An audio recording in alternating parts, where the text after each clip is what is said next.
할렐루야. 아멘. 강림절 넷째 주일에 성전에 찾아 나와 신령과 진정으로 예배드리는 여러분들을 예수님의 이름으로 환영하며 축복합니다. 아멘. 우리 같이 고백하면서 말씀의 큰 은혜, 위로, 회복 받았으면 좋겠습니다. 인생은 일부이고 영생이 전부입니다. 인생은 일부이고 영생이 전부입니다. 아멘. 하늘에는 영광이요 땅에는 기뻐하심을 입은 자들에게 평화가 여러분들에게 충만히 임하는 강림절 기간이 되었으면 참 좋겠습니다. 아멘. 마태복음 16장 27절에 보면 인자가 아버지의 영광으로 그 천사들과 함께 오리니 그때에 각 사람이 행한 대로 갚으리라. 아멘. 여러분, 예수님의 재림의 때를 의미하는 말씀입니다. 이때는 참 생명인 영생을 얻거나 또는 교회 나와서 예배드리지 않고 예수님을 믿지 않는 자들은 영생을 잃고 지옥불에 떨어질 때가 구분이 되어지게 됩니다. 즉 예수님께서는 최후의 날에 재림하셔서 심판을 통해 영원한 생명과 멸망으로 구분해서 나누신다는 말씀입니다. 이때는 현세의 모든 것이 없어지게 됩니다. 오직 그리스도를 위한 것으로 영생을 얻게 됩니다. 여러분들이 교회 나와서 위로받아야 될 가장 큰 첫째 이유 중에 하나는요, 전부인 영생이 우리에게 준비되어지고 있다는 거예요. 그래서 조금 부족해도, 조금 억울해도, 조금 아파도, 힘들고 어려워도 왜 나만 겪는 고난이냐는 삶 가운데 있다 할지라도 희망이 있고 위로가 있고 용기가 있고 천국에 소망을 두고 살 수 있는 축복이 우리의 삶 가운데 마음으로 자리 잡을 수 있게 되는 것입니다. 여러분, 무엇이든지 처음에는 열심히 내리고 기를 쓰고 노력을 할 때가 많이 있어요.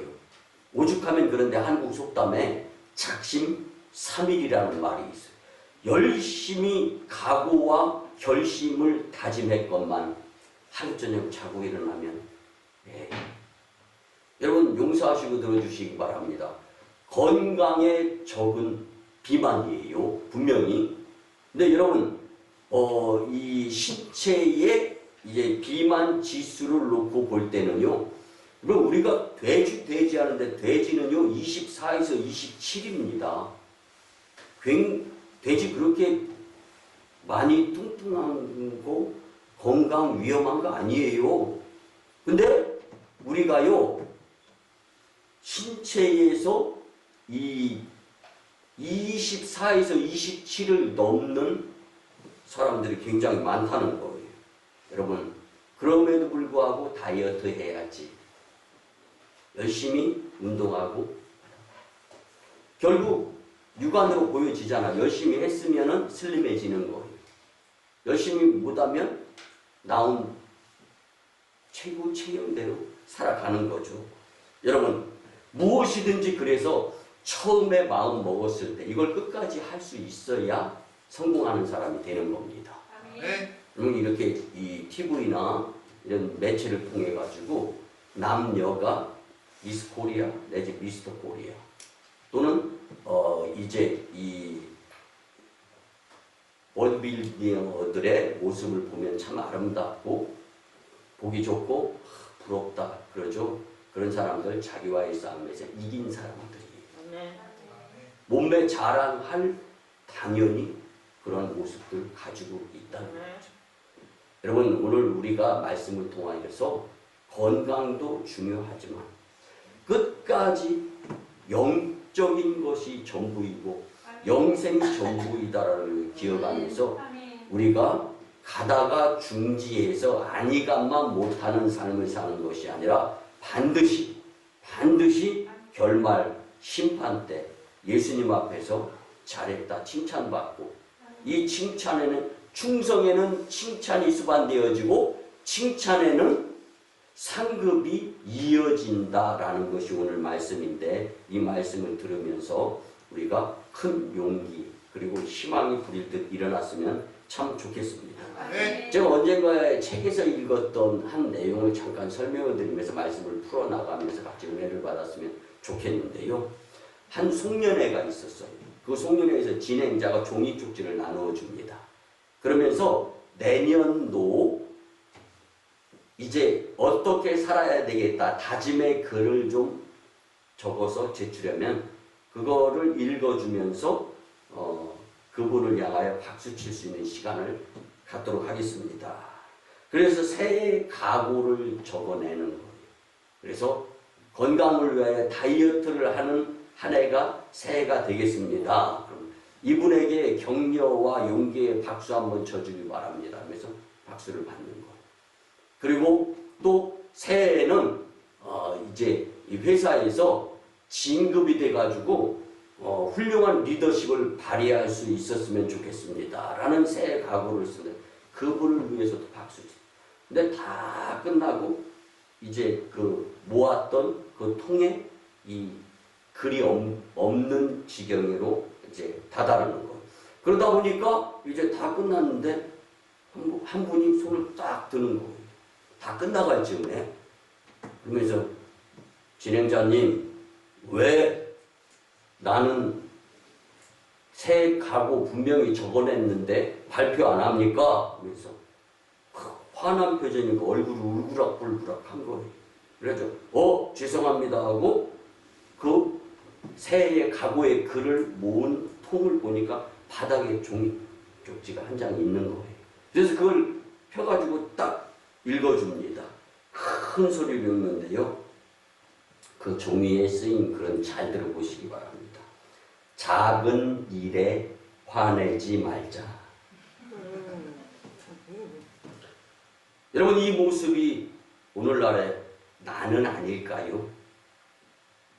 작은 일에 화나지 말자를 새해 결심으로 삼아놓고 새해가 되기 전에 벌써 화를 내고 있는 그의 모습이 나는 아닐까를 생각해 보기 바랍니다. 여러분은 어떻습니까? 2020년도가 다 가고 있는 이때에 올 새해 그때의 결심과 다짐을 다 잊어버리고 무슨 성과 없이 한 해가 마치 빌미가 참 좋잖아요. 코로나19를 핑계 삼아서 믿음생활, 신앙생활, 교회생활 형편없이 나태해졌지는 않은가? 기도생활 잊어버린 것은 아닌가? 오늘 예수님 앞에서 우리는 분명히 점검해보고 기회 있을 때 다시금 되돌릴 수 있는 영적인 전부를 다시 회복할 수 있는 복된 말씀이었으면 참 좋겠습니다. 네. 여러분, 그래서 세상에 살면서 이 땅의 결산도 참 좋습니다.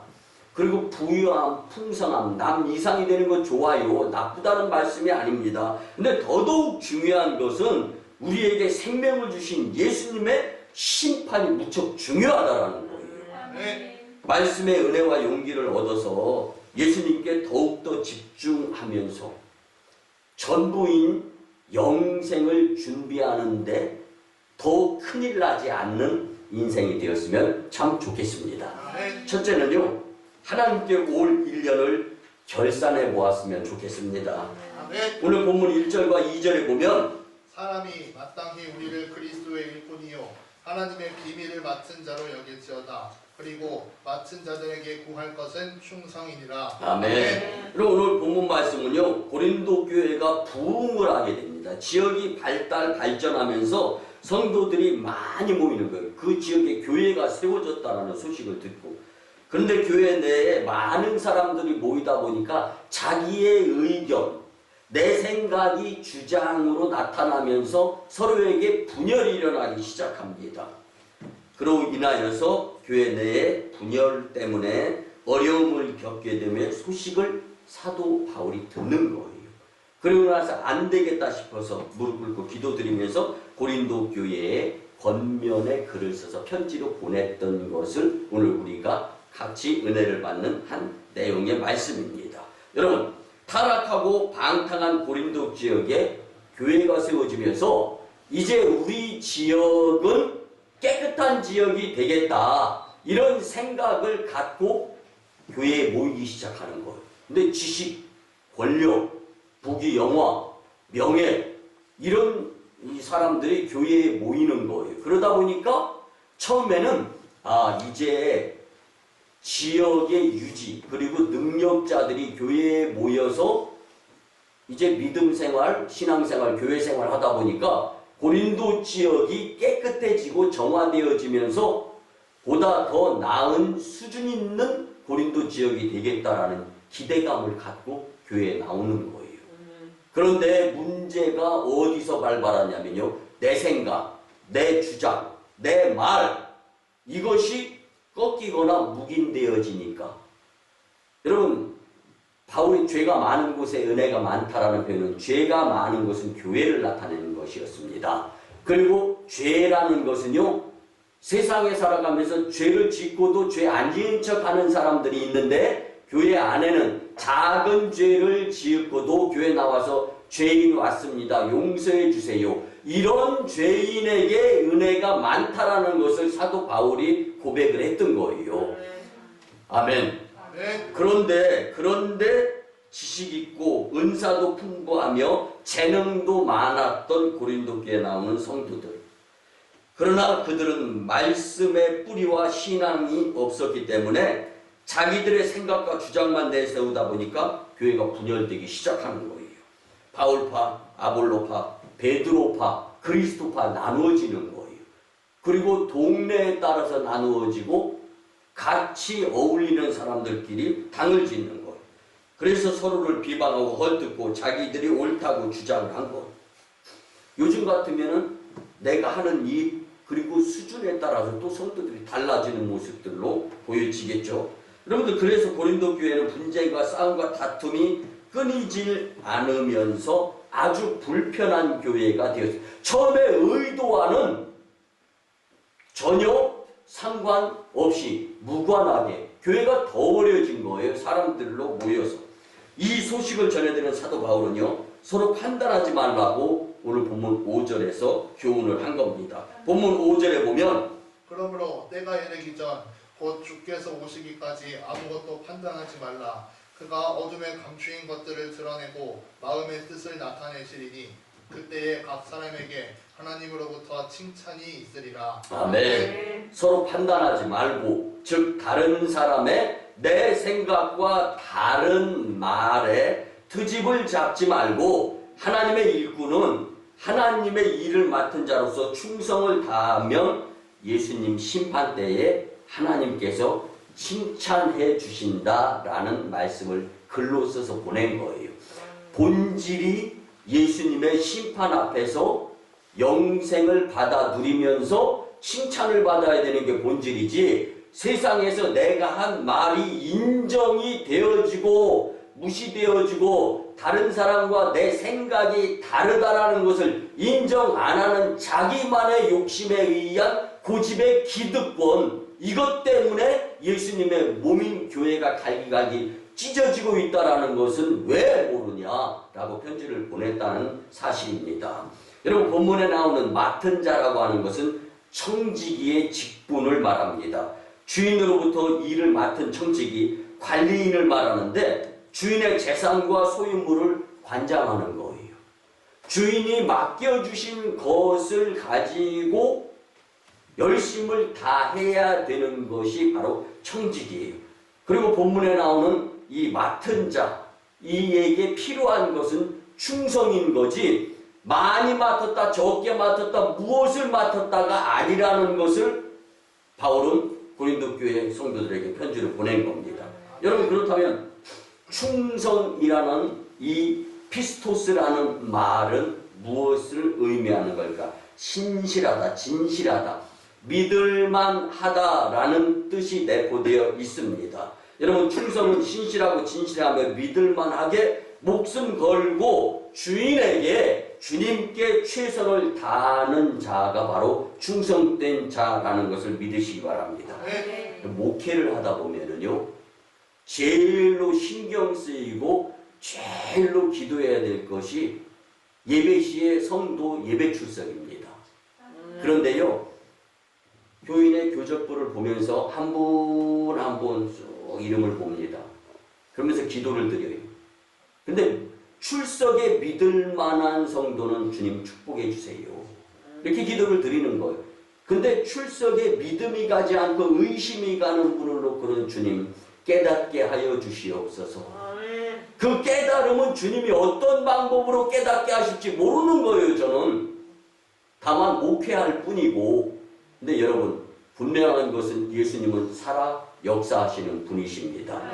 그분께 믿을 만한 믿음직한 모습을 보일 수 있는 성도들이 되었으면 참 좋겠습니다. 코로나19가 기승을 부리는 올 1년이지만 성도들에게는 올 1년이 하나님께 충성할 기회가 충분히 주어졌으리라 믿습니다.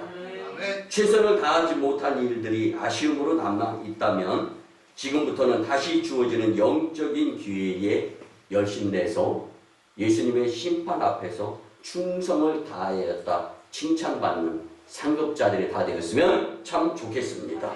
두 번째는요, 남을 판단하거나 자신을 자책하지 마시기 바랍니다.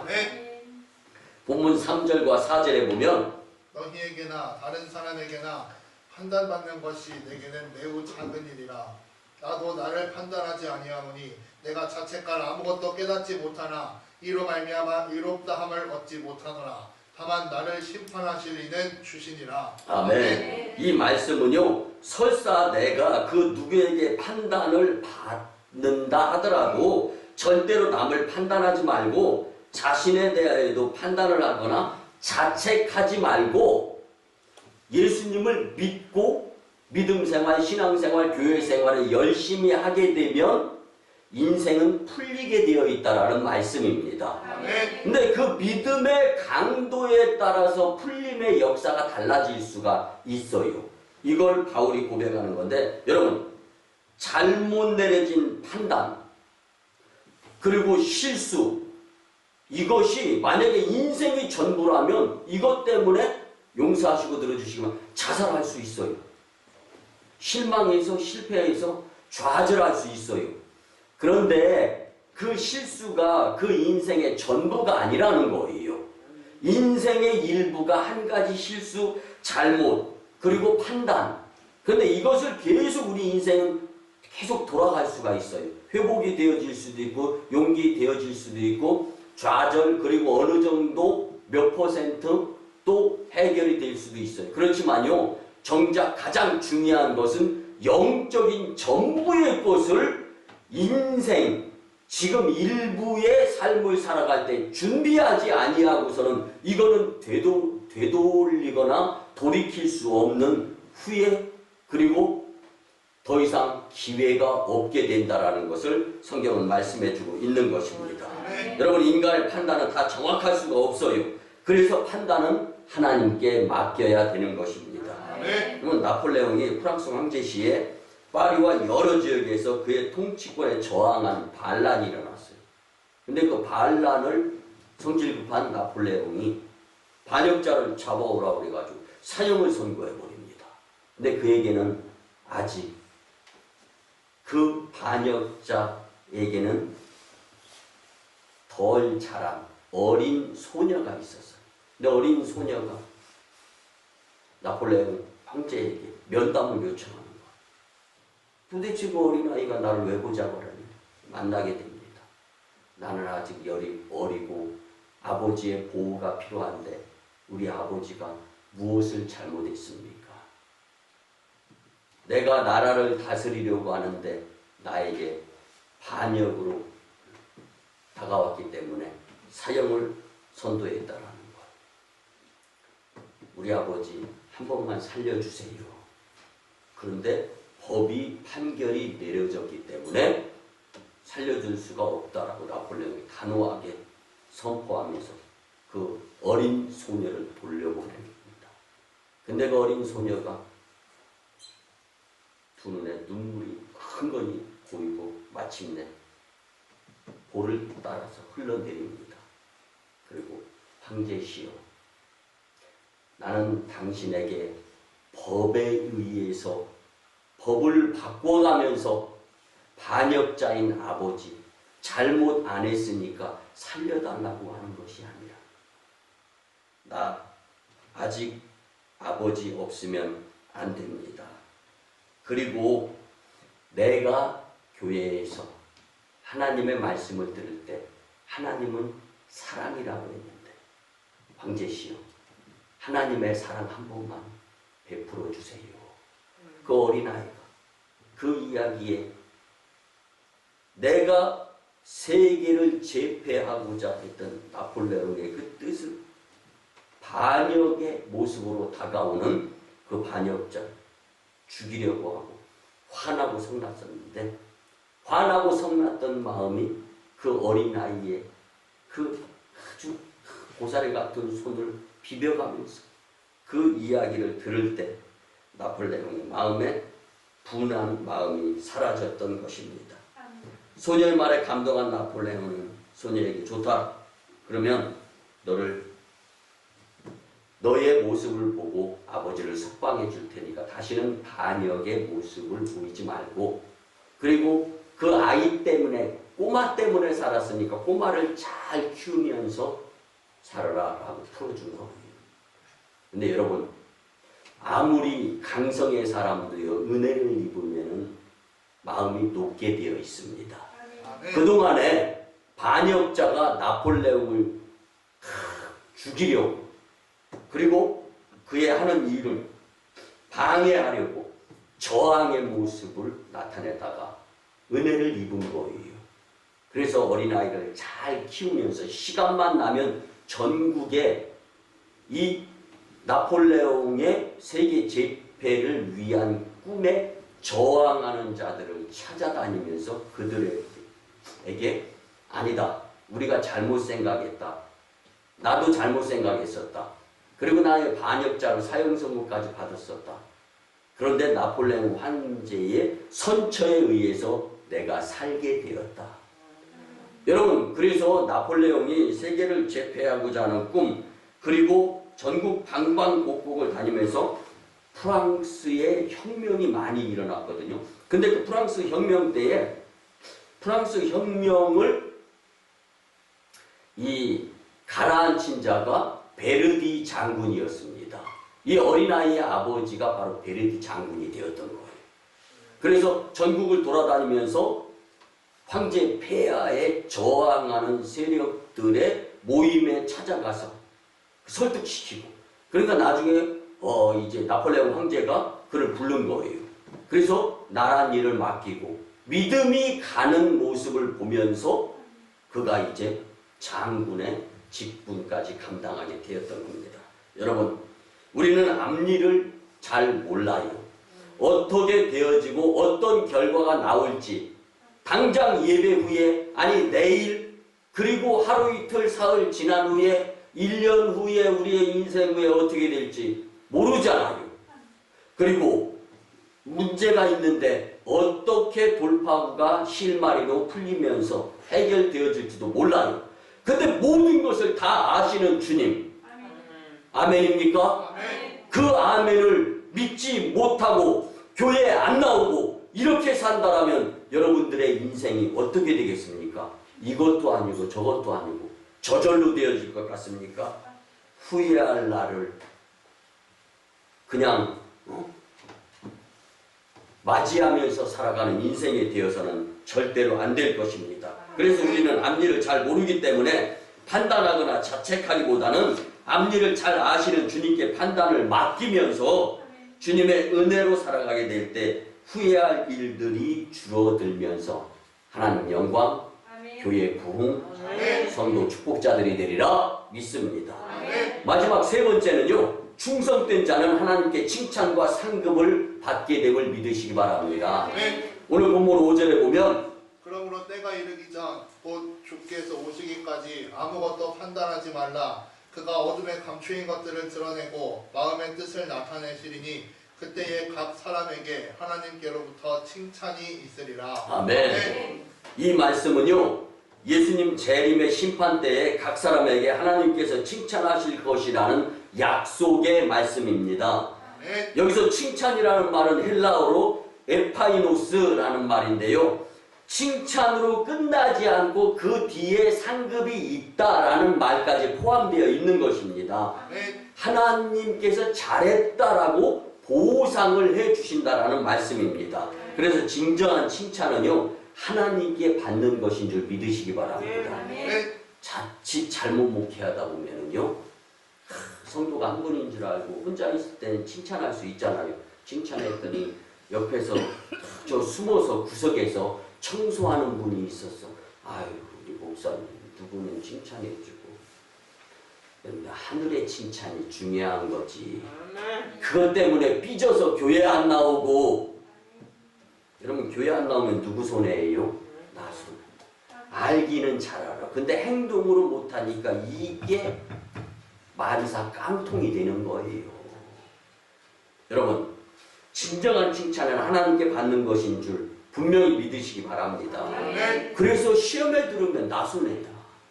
여러분들, 그럴 때일수록 주님 더 열심히 주님 전에 나와서 믿음으로 신앙생활을 해야 하리라 믿습니다. 여러분, 명작인 생트쥐베리 작가의 어린 왕자의 이런 명언 글이 나옵니다. 정말로 중요한 것은 눈에 잘 보이지 않아. 여러분, 하나님의 칭찬과 상급은 비록 지금은 눈에 보이지 않는다 할지라도, 그러나 잘 들어보세요. 세상에 보이는 것들이 정작 내가 보아야 할 것들을 못 보게 만드는 수도 있어요. 또 지금 보이는 것들이 앞으로 보아야 할 것들을 뒤덮어버릴 수도 있다는 것을 우리는 생각하면서 살아야 되는 것입니다. 여러분, 우리가 세상을 살다 보면 사탄이 눈으로 보이게 하고 귀로 듣게 하는, 그래서 사탄의 유혹에 빠져서 예수님과 교회는 뒷전이고 세상에 푹 빠져서 실수투성이로 살 때가 있을 수 있습니다. 그러나 분명한 것은 지금 칭찬과 상급 그리고 천국이 눈에 안 보인다 하더라도 절대로 없는 것이 아님을 철저히 믿고 믿음으로 신앙생활, 교회생활, 영성 차려서 정신 차려서 하시기 바랍니다.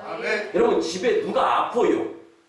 그러면 만병의 통치 치료자이신 예수님께 교회에 나와서 기도해야 되지. 전화 걸어가지고 목사님 아파서 나 오늘 교회 못 나가겠어요. 여러분, 기회를 잘못 활용하는 거예요. 그런데 목회자가 이미 전화 와가지고 내 남편이, 내 아내가, 내 자식이 누가 아파가지고 교회, 여러분 이거는요 의견이 아니라 통보 아닙니까? 교회 나가기 어렵겠는데 거기다 대고 목회자가 성도님, 집사님, 권사님 그러지 말고 교회 나오시오. 여러분, 그럼 저는 여기서 목회 못하고 쫓겨난다는 거 여러분들 잘 아셔야 돼요. 하고 싶은 말 못하는 게 목회예요. 그러나 주님, 다음번에 이런 일이 있을 때는 믿음으로 극복하고 이겨서 눈물로 교회 나오면서 땅바닥을 띠글띠글 둥글면서 기도해가지고 주님 매달렸을 때 해결되는 것을 깨닫게 해주세요. 아멘. 사랑하는 성도 여러분, 진정한 용기는 예수님이 주시는 것입니다. 아멘. 분명한 것은 지금 칭찬과 상급 그리고 천국이 눈에 안 보인다 하더라도 없는 것이 아니라는 것을 말씀으로 믿으시기 바랍니다. 아멘. 교회 못 나오게 만들지 마. 안 되는 거예요. 힘든 거예요. 가정이 어려워져요. 그래서 믿음을 지키면서 여러분들 교회의 몸 예수님 아닙니까? 아멘. 여러분, 그래서 내가 더 열심히 신앙생활 할 수 있었으면 좋겠습니다. 아멘. 고린도전서 3장 8절 말씀에 보면 심는 이와 물 주는 이는 한 가지이나 각각 자기가 일한 대로 자기의 상을 받으리라. 아멘. 아멘. 여러분, 심은 대로 행한 대로 거두는 것이 이치라는 것을 말씀해 줍니다. 여러분, 지난주에 제가 들었던 어느 간호사 출신의 갓난아이 엄마의 말을 잠시 전하면서 같이 은혜 받았으면 좋겠습니다. 새끼가 열나고 아프니까 전에 간호사로서 남들에게 말해줬던 것들이 다 소용없고 머리가 하얘지더라는 거예요. 이해가 갑니까? 시인 류시와의 엄마가 되기 전에라는 시를 지난주에 읽게 되었습니다. 짧게 한 부분을 소개하면 내가 엄마가 되기 전에는 식기 전에 밥을 먹을 수 있었다. 엄마가 되고 나니까, 애엄마가 되고 나니까 식기 전에 밥 먹는 일이 없다라는, 오히려 굶을 때도 있다라는 거죠. 원하는 만큼 잠을 잘 수 있었지만 지금은 아이가 내 전부다라는 거. 엄마가 되고 나니 새끼가 나의 전부였다라는 시인 유시화의 엄마가 되기 전에라는 책입니다. 여러분, 분명한 것은 인생은 일부이고 영생이 전부이다라는 것을 믿으시기 바랍니다. 네. 이를 절대로 뒤바꿔 살면 낭패 큰일이에요. 올 한 해의 마지막 즈음에 영적 결산에서 심판주 예수님 앞에 설 때가 분명히 있는데 지금 예수님과 교회 일에 충성해서 하나님께 칭찬과 상급을 받는 자들이 되었으면 참 좋겠습니다. 네. 말씀의 결론을 드립니다. 사랑하는 성도 여러분, 고난과 고통, 아픔과 슬픔, 그리고 실수의 연속인 이 인생의 전부라면 얼마나 인생이 절망이겠습니까? 그러나 우리에게는 용기를 주시는 하나님이 있으심을 믿으시기 바랍니다. 네. 하나님은 우리에게 고난과 아픔과 실수가 없고 감사와 기쁨이 넘치는 영생을 선물로 주시고자 하심을 거부하지 않는 자들이 되었으면 참 좋겠습니다. 네. 그리고 우리는 예수님의 심판이 이르기 전에 그 전부인 영생을 철저히 준비해서 예수님 심판대 앞에 섰을 때 심판이 두 가지라고 지난번에 말씀 전했잖아요. 의로운 심판이고 공의의 심판. 그곳에서 천국이냐 지옥이냐로, 영생이냐 지옥이냐로 구분이 되어진다라는 거. 여러분, 심판이 나쁜 게 아니에요. 믿음생활, 신앙생활, 교회생활 잘하는 자에게는 영생의 축복이 있는 것이 심판이에요. 그래서 우리는 심판대를 기다리면서 준비하고 살아야 되는 그리스도인인 줄 믿으시기 바랍니다. 네. 여러분, 예수님의 심판에 대해 잘하였도다, 착하고 충성된 종아라는 칭찬을 받고 큰 상급과 면류관을 받아 쓰시기를 예수님의 이름으로 축원합니다. 아멘. 이제 주신 말씀에 의지하여 이런 영성 회복을 위한 기도를 주의 삼창하며 통성 기도를 드립니다. 주의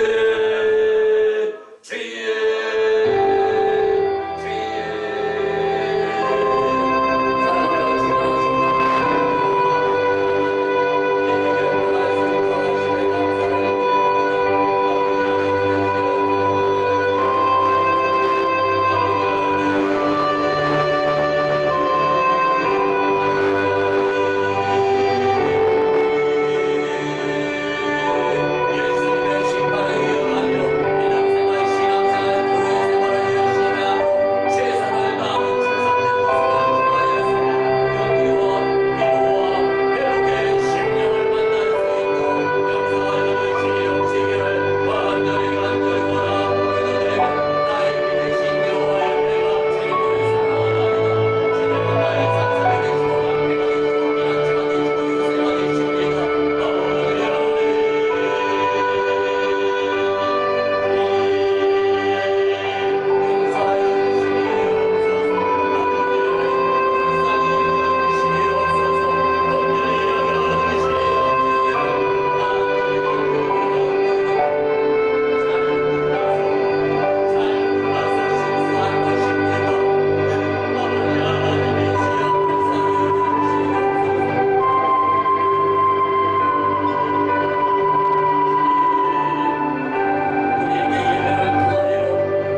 칭찬과 상급을 주시려고 우리의 인생 속에 예수님이 교회 일을 맡겨주셨는데 우리는 실수투성이인 인생이 전부인 것처럼 사람과 세상을 보고 살아왔음을 눈물로 회개하며 자복의 기도를 드립니다.